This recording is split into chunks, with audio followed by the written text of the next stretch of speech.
quiero que cada uno de ustedes sepan que no es lo mismo hablar de alguien que anhelar que ese alguien esté presente. Por supuesto, me refiero a hablar bien de las cosas o de las cosas buenas que hacen las personas a las que nos podemos referir. Dado que mi mensaje es cristocéntrico, por supuesto me refiero a quienes hablamos de Jesús, a quienes promulgamos su nombre aquí en esta tierra, a quienes hablamos de sus grandezas, pero no dejamos que Jesús esté presente en nuestras iglesias, no dejamos que Jesús esté presente en nuestras familias, no dejamos que Jesús esté presente en nuestros trabajos, estudios, etc. Trataré de abordar este tema desde ambas posturas. Es decir, de los que solo hablan de Jesús y las buenas cosas que Él hace, de lo bueno que Él es, y de los que anhelamos que esté con nosotros. El mensaje lo quise titular de esta manera y es: ¿hablamos de Dios o anhelamos a Dios? Entonces la respuesta más que nadie tú la sabes, porque nadie conoce el corazón de cada persona más que él mismo, la misma persona, así como nadie conoce a Dios sino es un propio espíritu, dice la palabra del Señor. Empecemos. Lo que he podido observar en los casi 24 años de ser cristiano es que muchos líderes y pastores no les conviene tener a Dios dentro de sus iglesias, porque les va a tirar al suelo todas las estructuras que tienen, o mejor dicho, sus negocios. Veamos un ejemplo de lo que quiero referir en este momento, y está en Marcos capítulo 11, versículos 15 al 18, del 15 al 18, y dice lo siguiente. Por favor, acompáñeme en Marcos capítulo 11, del versículo 15 al 18, y dice lo siguiente. Jesús llegó con sus discípulos, y dice en el 15, llegaron a Jerusalén, y entrando Jesús en el templo comenzó a echar fuera a los que vendían y compraban en el templo. El Jesús que nosotros conocemos, que nos lo figuran como alguien que casi anda flotando en esa tierra, ese Jesús que nosotros lo conocemos como manso y humilde, vean en esta escena lo que está haciendo. Él dice que entró y echó fuera a los que vendían y compraban en el templo y volcó las mesas de los que cambiaban el dinero y los asientos de los que vendían las palomas. El 16 dice lo siguiente: y no permitía que nadie transportara objeto alguno a través del templo. Y les enseñaba diciendo: ¿no está escrito, mi casa será llamada casa de oración para todas las naciones? Pero ustedes la han hecho cueva de ladrones. Este mensaje no es apto para aquel que no quiera cambiar. Perdone si usted está escuchando, yo no lo quiero ofender a usted. Yo lo que quiero es que usted se acerque más a la realidad de lo que Dios quiere para su iglesia. Porque aquí viene la reacción del religioso y dice: los principales sacerdotes y escribas oyeron esto y buscaban cómo destruir a Jesús. Sucede que el sistema religioso estructurado en ese tiempo no permiten que Jesús esté en sus iglesias, en sus estructuras, porque se las va a tirar. Pues toda la multitud estaba admirada de su enseñanza. Viene un Jesús enojado porque encuentra que la casa de Dios, que tenía un propósito específico, era transformada como cueva de ladrones. Y yo quiero hacer una pausa acá, porque todo lo podemos excusar nosotros como cristianos. Tratamos de buscarle una excusa para las cosas que muchas veces hacemos y las hacemos mal. Volvamos a leer, y dice acá que encontraba gente que vendía y compraban en el templo. Volcó las mesas de los que cambiaban el dinero. Hagamos una pausa ahí. Usted puede decir: hermano, pero recuerde que hay gente que cuando va a ofrendar necesita llevar sencillo. Entonces es importante que haya gente que cambie y haga sencillo el billete que lleva. Entonces es bueno que exista gente que cambie dinero dentro del templo. Podemos encontrar eso como una excusa y podría ser válida. Recuerde que la tradición en el templo en ese tiempo, vamos a mencionarlo como parte del Antiguo Testamento, es cuando se presentaba un niño, también se presentaban palomas al que no tenía la oportunidad de presentar algún becerro, alguna cabra. Entonces podemos justificar también: Señor, pero tú sabes que cuando se presentan a los niños, para no hacer que los hermanos vayan al mercado, pues que lo compren aquí en el templo, Señor. Esa sería una buena excusa. Pero para cuando Jesús llega, para Él no existen excusas para que la casa de Dios sea usada para el propósito o por el propósito por el cual fue construida. Jesús viene y tira las mesas de los cambistas. Por supuesto, pues, se enojaron muchos y los fariseos querían destruir a Jesús. El mensaje de Jesús en ese tiempo lamentablemente se quiere tratar de distorsionar y destruir. Porque no conviene y destruye las estructuras religiosas que muchas veces no nos dejan avanzar, pero las apreciamos tanto como que fuera algo dicho por el mismo Dios. Y cuando vamos a la Biblia, nos damos cuenta de que la estructura religiosa nos ha quitado muchas bendiciones que Dios nos ha dicho o nos ha dado para nosotros los hijos de Él. Son más de 24 años que yo puedo dar testimonio de líderes que no cambian la estructura. ¿Por qué? Porque no les conviene. Jesús echó a los mercaderes del templo porque no estaban cumpliendo el propósito por la construcción del templo. Ahora una pregunta, si la gente que llega al templo, voy a ubicarlo en el plano natural ahora, en ese tiempo, voy a ubicarlo, si la gente que llega al templo, pensemos que hay un negocio en el templo. La gente que llega al templo no compra, no consiente, no consume el producto no se vende y el negocio se cae. Usted sabe a lo que me estoy refiriendo. Yo no quiero ahondar más en lo que quiero referirme con las estructuras religiosas y de negocios dentro de los templos. Pero usted muy bien sabe. Pero si nadie compra, el producto no se vende y el negocio se cae. Bendiciones, mi querida hermana Sandra, gracias por sus saludos, gracias por estar ahí pendiente y cada uno de los hermanos que nos están viendo.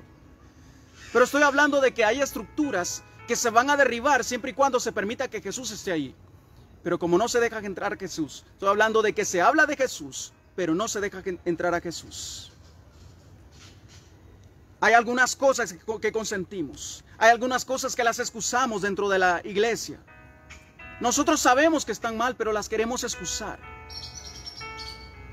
Voy a mencionar algo que se ha estado dando mucho por ahí en México, y es acerca de una iglesia grande, que el líder de esta iglesia, de esta secta religiosa, está siendo enjuiciado en Estados Unidos. ¿Por qué? Porque dentro de la estructura eclesiástica, usted sabía que es una iglesia tan grande que a sus alrededores hay colonias que son parte de la misma congregación y de la misma iglesia. Y la gente está convencida de que Él es Dios en la tierra. Él se dice el representante, el único apóstol de Jesucristo aquí en la tierra. Y la gente está convencida y Él tiene un séquito de personas que lo protegen y le complacen con cosas aberrantes, llevándole niñas a que le bailen sin ropa. Está siendo acusado de violaciones y a pesar que hay evidencias y él mismo se ha declarado culpable, hay gente que defiende a esa persona. Porque el Dios de ese siglo ha cegado el entendimiento. Amén. Así que no busquemos defender lo indefendible. Es que mi iglesia hacen esto porque no defienda lo que Dios no respalda. Por favor. Algunos consideran que Jesús en este tiempo es buena onda. Sí, buena onda, pero que su mensaje ya está fuera de moda. Estoy hablando de las iglesias, las estructuras religiosas, donde se habla de Jesús, pero no permiten que Jesús entre al templo. Amén. Amén. Consideran que Jesús es una persona buena onda, pero está fuera de moda, aunque predico de Él. Empiezan a justificar el pecado. Ahora me estoy refiriendo a los predicadores. Y a distorsionar su mensaje, acoplándolo al gusto del cliente. El problema que existe en las iglesias ahora es que si el mensaje a mí no me complace, me voy a otro lugar. Si la alabanza no me gusta porque es un estilo tal que a mí no me gusta, mejor me voy a otra. Pero dejemos a un lado la alabanza. El mensaje es el que muchas veces se trata de cambiar. Porque el mensaje directo, el mensaje que está escrito, que te quiere acercar a Dios, muchas veces no nos gusta porque está fuera de onda, está fuera de moda. Entonces se buscan mensajes al gusto del cliente, a lo que usted pida, que va a llevar, que va a comprar. Puro mercado, puro el evento que sucedió en el templo con Jesús. Parecido. Amén. Amén. Esos predicadores no saben que están jugando con su salvación, mi querido hermano. Y es que la persona, por ejemplo, vamos a hablar de fútbol. Yo sé que a muchos de ustedes les gusta el fútbol. Si a usted le gusta el Barcelona, aunque el Real Madrid sea mejor, estoy poniendo un ejemplo, yo no quiero entrar en controversia, usted va a seguir diciendo que el Barcelona es el mejor equipo del mundo. Y si usted le va al Real Madrid y el Real Madrid se vuelve el peor equipo, usted siempre sigue siendo madridista y dice que es el mejor equipo y lo va a tratar de defender, aunque no lo sea. Así nos volvemos de fanáticos y nos ciega el entendimiento por defender algo que no se puede defender. Amén.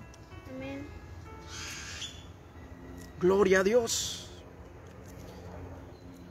Jesucristo viene, muere en la cruz del Calvario y nos rescata de una vida que va directa al abismo, a la perdición. Escucha lo que dice Efesios 2, del 1 al 5, dice: y Él os dio vida a vosotros cuando estabais muertos en vuestros delitos y pecados. Él os dio vida a vosotros cuando estabais muertos en vuestros delitos y pecados. Y dice acá lo siguiente: en los cuales anduvisteis en otro tiempo, siguiendo la corriente de este mundo. Hago una pausa ahí, porque el problema de la corriente de este mundo es que se nos está llevando esa misma corriente a la iglesia. Amén. Se supone que Jesús nos rescató de eso, pero como estando dentro de la iglesia uno empieza a decir, pues me parece que eso es buena idea, lo voy a traer aquí a la iglesia. Hay una canción que por ahí le cambiaron la letra. A mí me contaron, porque esas son cosas mundanas, una canción llamada Despacito,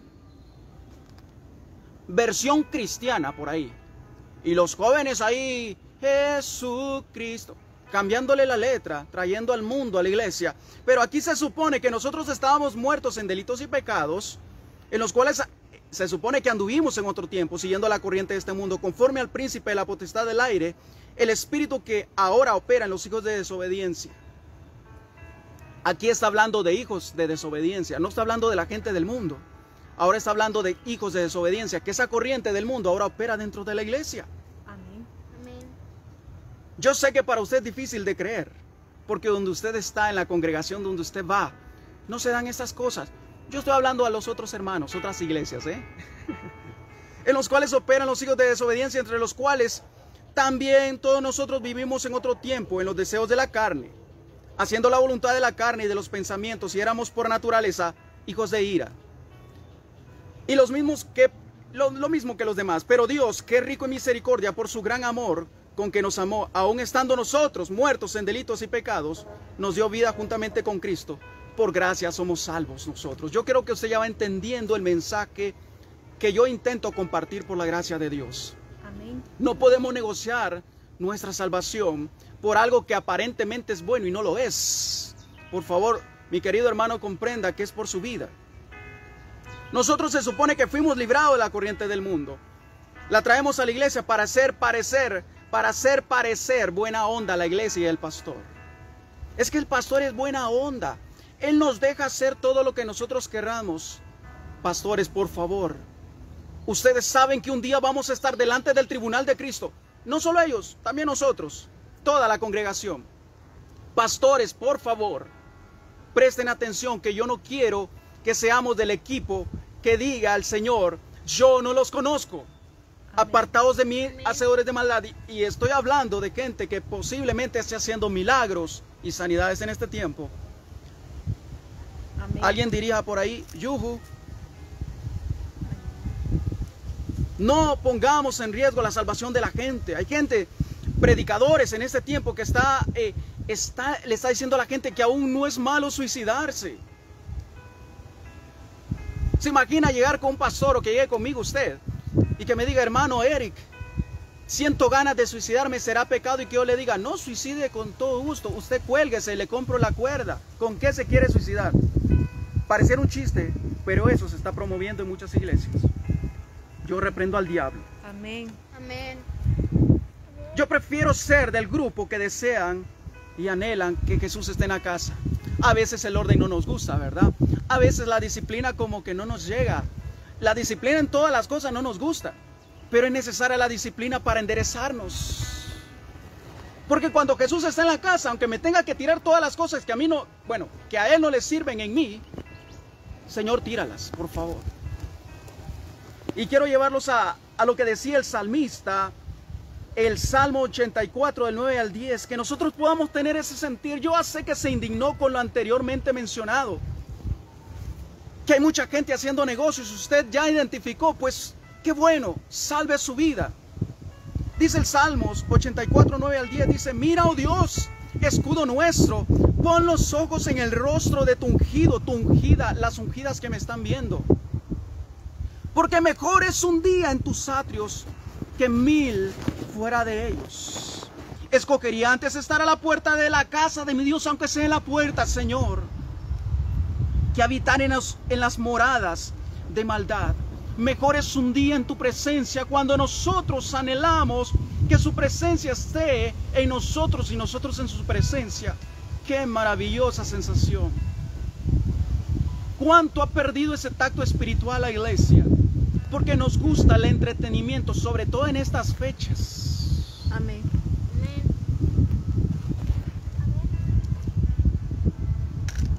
Cuando vuelvo a traer a colación ahora en Juan capítulo 2, 14 al 17, el evento con el que iniciamos la lectura, dice lo siguiente: cuando Jesús entró al templo, ahora en Juan 2, 14 al 17, y dice: y halló en el templo a los que vendían bueyes, ovejas y palomas, y a los cambistas ahí sentados. Ya eso lo explicamos. Y haciendo un azote de cuerdas.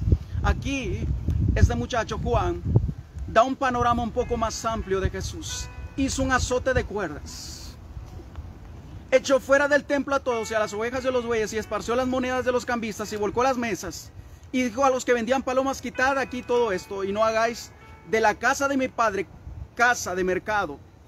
Entonces se acordaron sus discípulos de que está escrito: el celo de tu casa me consume. Amén. Que usted tenga ese celo que lo consuma, Padre Santo. Que no toleremos las cosas que no le agradan a Dios dentro del templo. El Salmo 69:9 es la referencia que hace Juan, y los discípulos se recordaron de ese texto que dice: el celo por tu casa me consume, sobre mí han recaído los insultos de tus detractores. Wow. Nosotros no decimos nada cuando dicen algo de nuestro Salvador Jesucristo. Nosotros dejamos pasar cuando le insultan con las acciones dentro de las iglesias. Pero mi querido hermano, que seamos del grupo que nos consuma el celo por su casa. Que con sabiduría vayamos y le digamos a quien está dando una doctrina errada, y le podamos decir: hermano, quiero hablarle. La palabra no dice eso. Háblele palabra del Señor. El celo por tu casa me consume. Amén. Sabemos que si Jesús está en la casa, las cosas no pueden permanecer igual. Por supuesto, va a haber una limpieza, pero después usted va a disfrutar de los beneficios de tener a Jesús en la casa. Jesús tenía una familia de amigos llamada Marta, María. ¿Y quién más? Lázaro. Por supuesto, ¿se recuerdan cuando Lázaro murió? ¿Qué sucedió?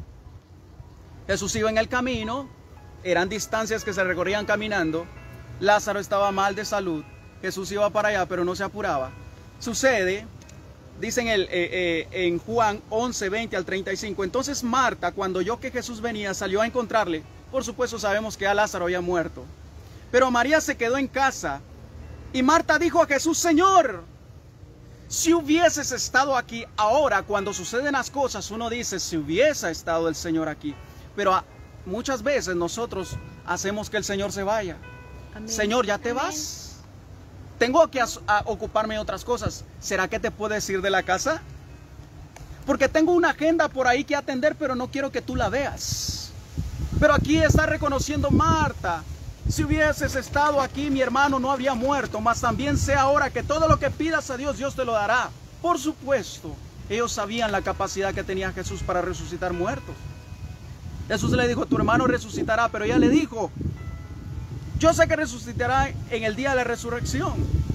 En el día postrero, le dijo Jesús: yo soy la resurrección y la vida. El que cree en mí, aunque esté muerto, vivirá. Usted conoce muy bien el episodio. Pero mi querido hermano, reconozcamos que Jesús es importante en nuestras vidas. Que esté el Señor Jesús en nuestras vidas. Voy terminando con esto. Jesús entra en la casa de alguien que le desea y le busca. Busca la manera de verle. Aunque lo anden apretando a Jesús muchos discípulos, hay alguien que llama la atención de Jesús. Ahora vamos a ver cómo se llama. Lucas 19 del 1 al 10. Habiendo entrado Jesús en Jericó, escuche esto por favor. Iba pasando por la ciudad y sucedió que un varón llamado Zaqueo. ¿Cuál era la fama de Zaqueo? Ladrón. Que era jefe de los publicanos y rico. Procuraba ver quién era Jesús, pero no podía a causa de la multitud, pues era pequeño de estatura. Y corriendo delante, cuando tú quieres ver a Jesús, las excusas se ponen a un lado. Si te tienes que subir a un árbol, te vas a subir. Si te tienes que meter debajo de los pies de los discípulos para llegar y tocarle el manto, tú lo vas a hacer. Amén. Pero aquí Zaqueo quería ver quién era Jesús. Y corriendo adelante subió a un árbol sicómoro para verle, porque había de pasar por allí. Cuando Jesús llegó a aquel lugar, mirando hacia arriba le vio y le dijo: Zaqueo, date prisa, desciende, porque hoy es necesario que yo pose en tu casa. Entonces descendió a prisa y le recibió gozoso. Al ver eso, todos murmuraban diciendo que había entrado a posar con un pecador. Conozcamos el corazón de Jesús. Que Jesús no mira tu condición, mira tu intención. Y a eso es lo que lo quiero llevar. Que no importa que alguien no mire lo que quiere ver, dentro de mí yo voy a ver lo que quiero ver. Quiero ver a Jesús y no importa lo que digan de mí. No importa qué calificación tienen de mí, porque Jesús cuando entre a mi casa me va a cambiar todo. Aleluya. Amén. Amén. Vean el versículo 8. Entonces Zaqueo, puesto en pie, dijo al Señor: he aquí, Señor, la mitad de mis bienes doy a los pobres. Wow. ¿Acaso eso no es arrepentimiento? Ahí no tuvo que haberse hecho una oración de fe. No se le hizo oración de fe a Zaqueo. Espérate, Zaqueo, primero, antes de repartir tus bienes a los pobres, levanta tu mano derecha y di conmigo. No hubo necesidad de eso. Con solo la acción mostraba un arrepentimiento genuino. Amén. Y si en algo he defraudado a algunos, se lo devuelvo cuadruplicado.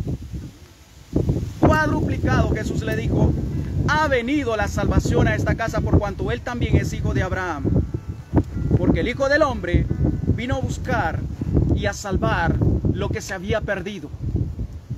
Nosotros miramos en esta escena que se rompen todos los estereotipos que tenemos en nuestras iglesias por la necesidad de ver a Jesús. ¿Y cómo actúa Jesús? Abriéndose y diciendo: realmente la salvación ha venido a esta casa. Cuando tú dejas que Jesús entre a tu casa, la salvación entra, pero que hay un corazón arrepentido, genuinamente arrepentido en ti. Amén. Amén. Hay dos grupos: de los que hablan de Jesús, de los que dicen de Jesús buenas cosas, pero hay otro grupo que anhelan que Jesús esté. ¿De qué grupo es usted? ¿O de qué grupo quiere ser usted? Yo quiero ser de aquellos que, aunque los critiquen y digan: ese no tiene el título que yo quisiera que tenga y Jesús no se da cuenta, no importa, porque Jesús vino a salvar a lo que se había perdido. Si tú en este momento que me estás viendo dices: no, yo no califico, tú no sabes cómo Dios te ve.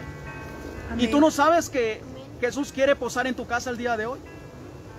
Tú no sabes que Jesús quiere resucitar a tu muerto. Yo no sé. Solo deja que Jesús entre y seas tú de los que anhele que Jesús se quede en tu casa, en tu familia, en tu iglesia. Eso no es un mensaje teológico, es un mensaje sencillo de reflexión para que tú prestes atención de realmente qué grupo tú eres o tú perteneces. Amén. Yo quiero ser de los que anhele siempre a Jesús y decirle: Jesús, entra a mi vida, entra a mi casa, gobierna mi vida, gobierna mi casa. Porque si yo sé que tú estás dentro, nada me va a faltar, porque el Señor es mi pastor, Jesús es mi pastor, nada me faltará. Amén. ¿Qué prefiere usted, que le falte todo por disfrutar de este mundo, o tener al buen pastor? El buen pastor muchas veces nos tiene que jalar con el cayado y nos dice ahí no, aunque nosotros querramos ir ahí. Hay cosas que no nos van a gustar, pero el buen pastor sabe dónde nos va a pastorear. Hay cosas que hombre busca líderes en ese tiempo y son sus propios intereses.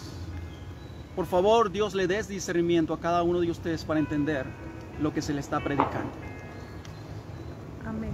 Señor, te quiero dar gracias en esta mañana, porque yo sé que en todo el esfuerzo que he hecho para transmitir este mensaje, tú estás obrando. Yo sé que tú estás tocando alguna vida, algún corazón, Señor. Dice tu palabra que un corazón contrito y humillado tú no lo desprecias. Yo me humillo delante de ti y te digo, Señor, yo quiero que entres en mi casa. Yo quiero que cambies lo que está mal en mi casa. Yo quiero que entres a mi iglesia y que cambies todo lo que está mal. Tires lo que tienes que tirar, Señor. Todo lo que no te agrada. Permite que mi vida sea reorganizada, reestructurada para la gloria de tu nombre. Perdóname si te he fallado. Perdóname si mis intenciones e intereses han sido conforme a mi voluntad y no la tuya. Pero entra a mi casa, entra a mi vida, sé tú el capitán de mi barca. Señor, toca la vida de mi familia, toca la vida de todos los que están viendo esta transmisión, Señor, directa o diferida. Que sea en el Polo Norte, no importa. Padre, toca sus vidas y tráele, Señor, conciencia de la realidad del reino. En el nombre poderoso de Jesús. Te anhelamos, Señor. Te adoramos, Señor. Queremos no hablar de ti. Queremos que tú estés en nuestras vidas en el nombre de Jesús. Gracias, Señor. Amén y amén. Gloria a Dios. Gracias por prestarme tus oídos. Como bien lo decía, yo hice todo el esfuerzo. Yo sé que estos son temas para desarrollarse ampliamente. Pero yo quiero que usted se quede con el deseo de encontrar a ese buen Jesús que quiere usted que esté en su casa. Solo despierte ese interés. Yo hice todo el esfuerzo y espero que Dios termine la obra. Yo solamente soy el sembrador. Gracias, mi querido hermano, amigo. Gracias a todos los que se conectaron. Mi hermana Sara, todos los hermanos, hermana Mari, que no, algunos no los puedo ver por ahí, pero gracias por sus saludos y estar ahí pendientes. Si creen que este mensaje le puede servir a alguien más, pues compártalo. Por favor, es gratis, no se le cobra nada, ni les estoy pidiendo ofrenda, ¿eh? No se preocupe. Le amo mucho. Gracias una vez más por estar. Y que Dios les bendiga. Nos vemos el próximo domingo en algo especial. Gracias. Muchas bendiciones a cada uno de ustedes. Chao y será una próxima. Amén.